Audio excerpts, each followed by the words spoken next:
Good morning students, कैसे हो आप।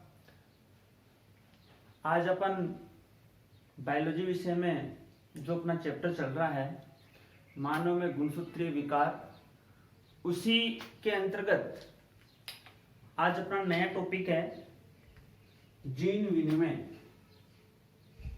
जीन विनिमय, लेकिन ये इंग्लिश का जो वर्जन वो ज्यादा आता है इसके अंतर्गत हर एग्जाम में, और जिसको अपन बोल देते हैं क्रॉसिंग ओवर। तो आप ध्यान रखना, क्रॉसिंग ओवर वर्ड ज्यादा आएगा क्वेश्चन के अंतर्गत। आप देखना, कल के टॉपिक में अपन ने बात की थी सहलगनता की। किसकी बात की थी? सहलगनता की बात की थी। एक बात आप ध्यान में रखना, यदि सहलगनता को आपने नहीं पढ़ा है तो क्रॉसिंग ओवर को मत पढ़ना। बिना सहलगनता के आपको क्रॉसिंग ओवर समझ में नहीं आना है। इसीलिए कल मैंने पहले सहलगनता पढ़ाई है, फिर आपको मैं क्रॉसिंग ओवर पढ़ा रहा हूं। थोड़ा सा आप इस वर्ड को पकड़ना। वर्ड है जीन और विनिमय। विनिमय को अपन ऐसे भी तो बोल सकते हैं ना, एक्सचेंज। मतलब अपन ऐसे बोल सकते हैं क्या कि आदान प्रदान। मतलब किन का आदान प्रदान हो रहा है? जीनों का हो रहा है। जीन्स का क्या हो रहा है? आदान प्रदान हो रहा है। तो जीनों का जो आदान प्रदान हो रहा है वही क्या है? जीन विनिमय। ये डेफिनेशन अपन इस वर्ड को कोट करके लिख रहे हैं। हालांकि अपन ये डेफिनेशन, ऐसी बात नहीं कि अपनी डेफिनेशन गलत है। तो जीनों के आदान प्रदान की प्रक्रिया क्या? जीन विनिमय है। लेकिन मैं आपको इस वर्ड को एक बार कोट करता हूं।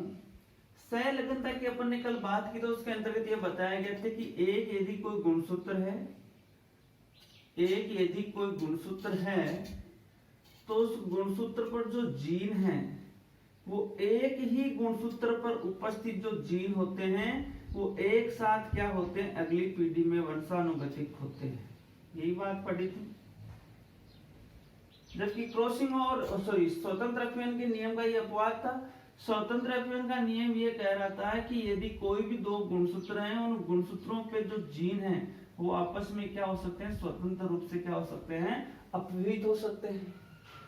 उसमें स्वतंत्र अपीयन के नियम में ये नहीं था कि भाई वो समान एक ही गुणसूत्र पर स्थित जीन होते हैं वो पीढ़ी दर पीढ़ी में जाएंगे, नहीं। जबकि सहलगनता ये कह रही थी कि एक ही गुणसूत्र पर जो जीन है वो एक साथ क्या होते हैं? वंशानुगतित होते हैं। एक साथ सह यानी साथ, लग यानी जुड़कर, एक साथ जुड़कर ही क्या होते हैं? पीढ़ी दर पीढ़ी क्या होते हैं? संचरित होते हैं। इतनी बात समझ में आ गई थी आपको।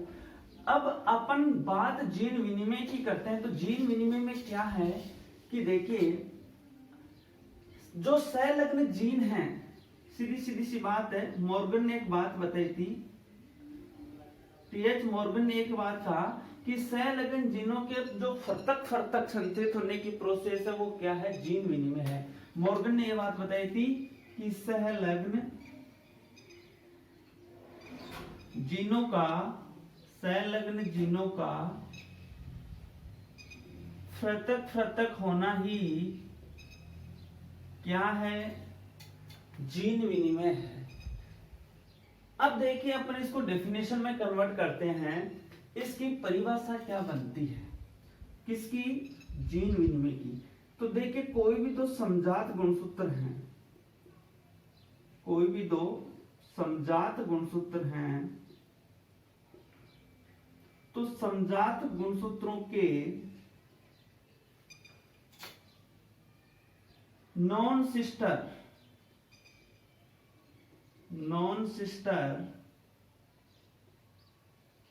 क्रोमेटिड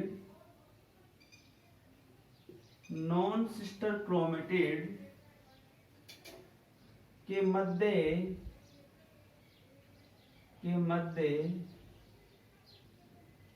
जीन्स के आदान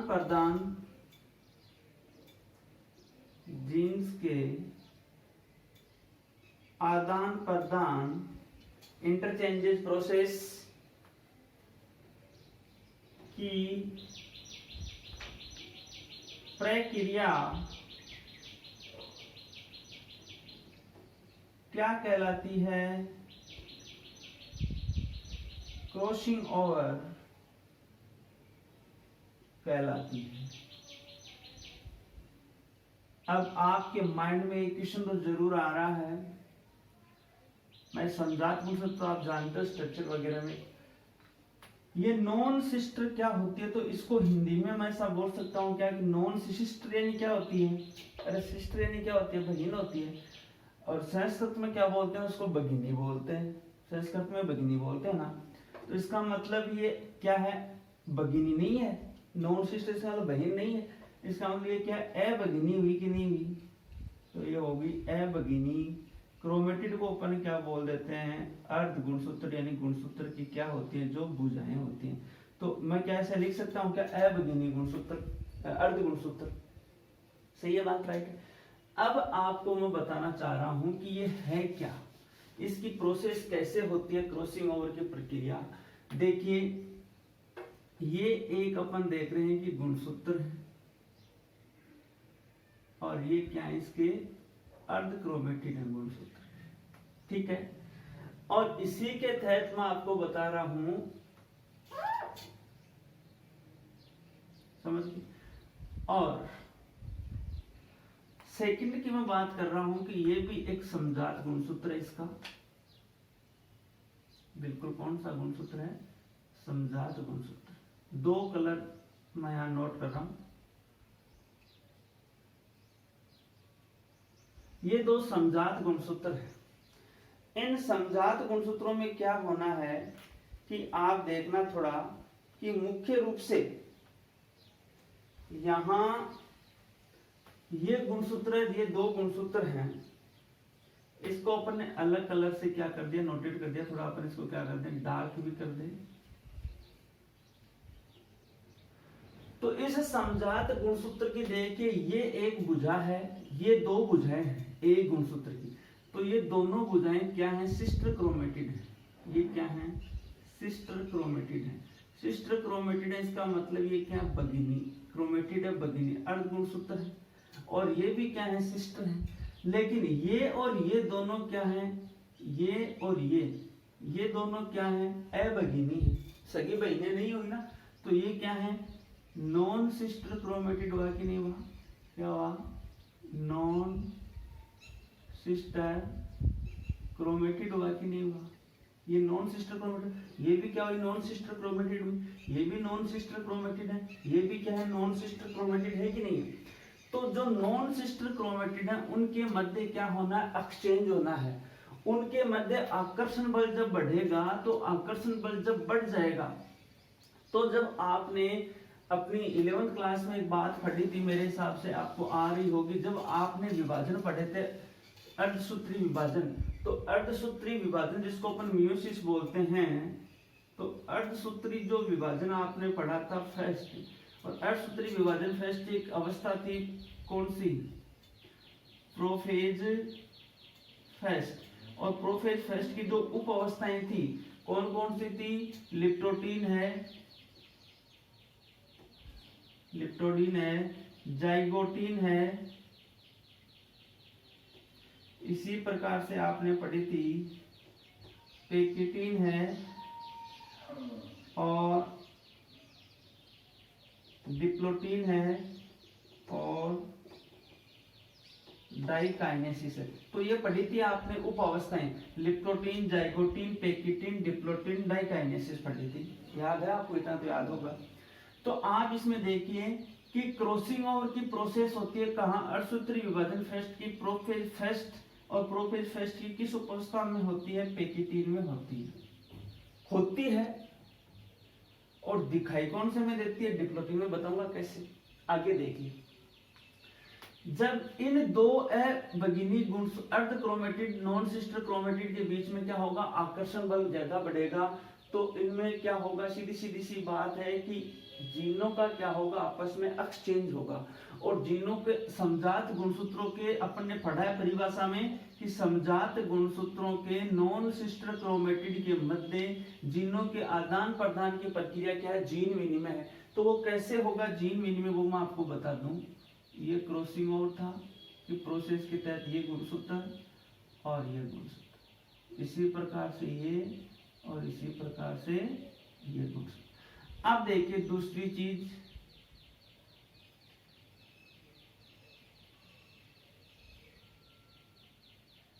ये हो गया और ये हो गया।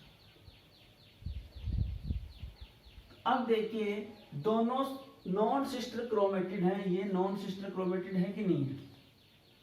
इनके बीच में गुणसूत्रों का क्या हुआ? आदान प्रदान हुआ। भाई आदान प्रदान हुआ कि नहीं हुआ? अब आप कह सकते हो कि सर ये भी तो क्या है, इसकी क्या है, अवगिनी है, लेकिन जो बिल्कुल गुणसूत्र जितने पास में होंगे, समीप होंगे, उनमें आकर्षण बल उतना ही ज्यादा होगा, उनमें जीन विनिमय उतना ही क्या होगा? अधिकतम होगा। इस बात का थोड़ा सा क्या रखना, ध्यान में रखना।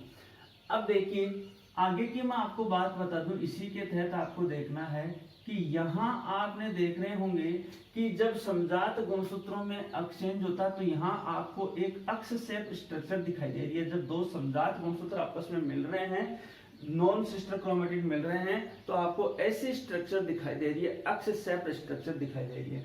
और आपने इन कोशिका विभाजन में पढ़ा है कि जो अक्ष शेप जो स्ट्रक्चर आपको ये दिखाई दे रही है, इस अक्ष शेप स्ट्रक्चर को आपने क्या कहा है? कियाजमेटा कहा है। क्या कहा है? कियाजमेटा कहा है।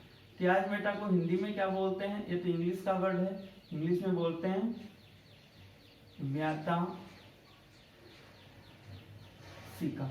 तो इसको अपन ने क्या कहा? कियाजमेटा खाया। यानी इसके अंतर्गत क्या होते हैं? जो समजात गुणसूत्र होते हैं, समजात गुणसूत्रों के मध्य क्या हो रहा है? जीनों का क्या हो रहा है? आदान प्रदान हो रहा है। अब जीनों के आदान प्रदान की प्रोसेस इसके अंतर्गत हो रही है। इसका मतलब सीधी सीधी सी बात है कि दो समजात गुणसूत्रों के जो जीन हैं वो आपस में क्या हो रहे हैं? आपस में क्या हो रहे हैं? एक दूसरे से। भाई सीधी सीधी सी बात है कि समजात गुणसूत्रों में जो अर्ध गुणसूत्र उनके जीन आपस में एक्सचेंज हो रहे हैं। अब धीरे धीरे देखिए यहाँ कियाजमेटा दिखाई दे रही है, ये व्याताशिका होगी। तो यहाँ जीन विनिमय की प्रोसेस होगी। कैसे हुई? आगे थर्ड स्टेज में आपको मैं बताता हूं। अपन ने जो गुणसूत्र, अब जब इनके बीच में आकर्षण बल कम होगा, आकर्षण बल कम होगा तो ये जो गुणसूत्र अर्ध क्रोमेटिड जो गुणसूत्र जो आपस में क्या से ज्वाइंट हो गए हैं, वो बिल्कुल क्या हो जाएंगे? उचित दूरी पे हो जाएंगे। ठीक है। अब देखिए तो अब कैसी थर्ड स्टेज कैसी आ जाएगी? बिल्कुल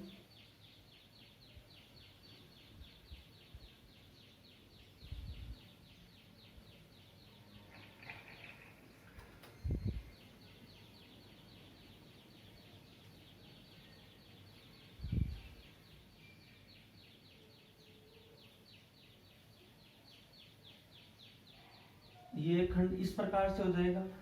इसी प्रकार से इधर अपन बात कर रहे हैं,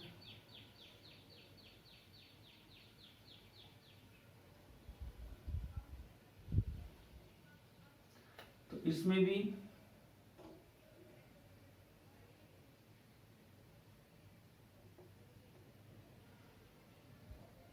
अब देखिए आपको अच्छी तरह से समझ में आ गया होगा। इस क्रोमेटिड का जो सेगमेंट था, जीन्स का मतलब जो खंड था गुणसूत्र का जीन, वो इसके साथ एक्सचेंज हुए कि नहीं हुए? ब्लैक कलर में आपको दिखाई दे रहा है। और इस वाले जो जीन्स थे उसके साथ क्या हो गया? एक्सचेंज हुए कि नहीं हुए? अब इसका मतलब कुछ नए जीनों का क्या हुआ? संयोजन हुआ है कि नहीं हुआ है? अरे भाई इस गुणसूत्र में भी नए जीनों का संयोजन हुआ है और इस गुणसूत्र में भी नए जीनों का क्या हुआ? संयोजन हुआ है। तो कल अपने सहलग्नता में पढ़ा था कि जो अपना रेशियो आया था 7:1:1:1, तो ये तो पैतृक आ रहे थे, लेकिन इनका निर्माण किन के साथ हुआ था? पुनर्संयोजन के द्वारा हुआ था। भाई रिकॉम्बिनेशन हो रहा है कि नहीं हो रहा है? इसका मतलब पुनर्संयोजन की प्रोसेस यहाँ हो रही है कि नहीं हो रही है? पुनर्संयोजन की अपन बात कर रहे हैं, सीधी सीधी बात। इसका मतलब कुछ ना कुछ नए जीन जुड़ करके नए लक्षणों का क्या कर रहे हैं? निर्माण कर रहे हैं कि नहीं कर रहे हैं? तो ये पूरी की पूरी प्रोसेस इस प्रकार से क्रॉसिंग ओवर की हो रही थी। यानी इसमें दो सीधी सीधी सी बात अब आपके समझ में आ गई होगी कि कोई भी दो समजात गुणसूत्र हैं, ये गुणसूत्र कौन से हैं? समजात गुणसूत्र हैं। और इन समजात गुणसूत्रों के मध्य क्या होता है? जब इनके नॉन सिस्टर क्रोमेटिड के मध्य क्या होता है? जीन एक्सचेंज होते हैं। ठीक है। और एक्सचेंज होने के कारण क्या होता है, पुनर्संयोजन होता है। पुनर्संयोजन के तहत क्या होता है, क्रॉसिंग ओवर की प्रोसेस क्या होती है, गठित होती है। समझ गए होंगे इस बात को इतना। अब देखिए ये जो प्रोसेस है कौन सी, जीन विनिमय की प्रक्रिया है। मैंने आपको बताया कि लिप्टोप्रोटीन की जाइगोट पेकिटिन जो अवस्था होती है प्रोफेज फेस्ट, प्रोफेज फेस्ट कौन सी, अणुसूत्री विभाजन फेस्ट की प्रोफेज जो फेस्ट है इसकी पेकिटिन अवस्था होती है। वैसे इसको आप हिंदी में क्या बोलोगे, स्थूल सूत्रावस्था। वैसे आपको हिंदी का ज्यादा ध्यान में नहीं रखना है। तो पेकिटिन अवस्था में क्या होता है कि क्रॉसिंग ओवर जो प्रोसेस होती है, यानी जो क्रॉसिंग ओवर प्रोसेस होती है वो क्रॉसिंग ओवर प्रोसेस क्या होती है, इसके अंदर संपन्न होती है। लेकिन ये जो गुणसूत्र होते हैं ये आपस में क्या होते हैं, पूर्ण रूप से इतने जकड़े हुए होते हैं कि अपन को सुव्यवस्थित रूप से दिखाई नहीं देते हैं। तो आपसे क्वेश्चन आ जाए कि संपन्न कौन सी अवस्था में होती है, तब तो आपको लिखना है पेकिटिन अवस्था में। और दिखाई कौन सी अवस्था में देती है क्रॉसिंग ओवर, ये प्रश्न आ जाए कि दिखाई देना, तो दिखाई कौन सी अवस्था में दिखाई देती है, डिप्लोटिन अवस्था में क्या होती है, दिखाई देती है। ऐसे याद कर लेना। और डिप्लोटिन एंड डिस्प्ले, डिस्प्ले क्या होती है, टीवी की डिस्प्ले वगैरह होती है तो उनको दिखाई देती है। तो दिखाई कौन सी अवस्था में देती है, डिप्लोटिन अवस्था में क्या देती है, दिखाई देती है। और क्याजमेटा भी आपको बताया था कि जब इसमें क्याजमेटा होती है तो वो भी अपन को क्याजमेटा दिखाई देगी मुख्य रूप से, तभी तो अपन को ये दिखाई देगा कि गुणसूत्रों का एक्सचेंज हुआ है कि नहीं हुआ। अरे हुआ ना। क्रॉसिंग ओवर तब होना है, इसका मतलब क्रॉसिंग ओवर उसी टाइम होना है जब क्या बन जाएगी, क्याजमेटा का निर्माण हो जाएगा। मेरे हिसाब से समझ गए होंगे, इतनी कोई दिक्कत नहीं होगी। अब देखिए, अब अपन पढ़ रहे हैं कि ये जो क्रॉसिंग ओवर है इसके टाइप्स की जब अपन बात करते हैं तो क्रॉसिंग ओवर के प्रकार कितने, तो प्रकारों की जब अपन बात करते हैं क्रॉसिंग ओवर की, तो इन जीन विनिमय का जो प्रकार होता है वो कौन कौन से होते हैं। तो देखिए प्रकार की जब अपन बात करते हैं जीन विनिमय की, तो एक है एक जीन विनिमय,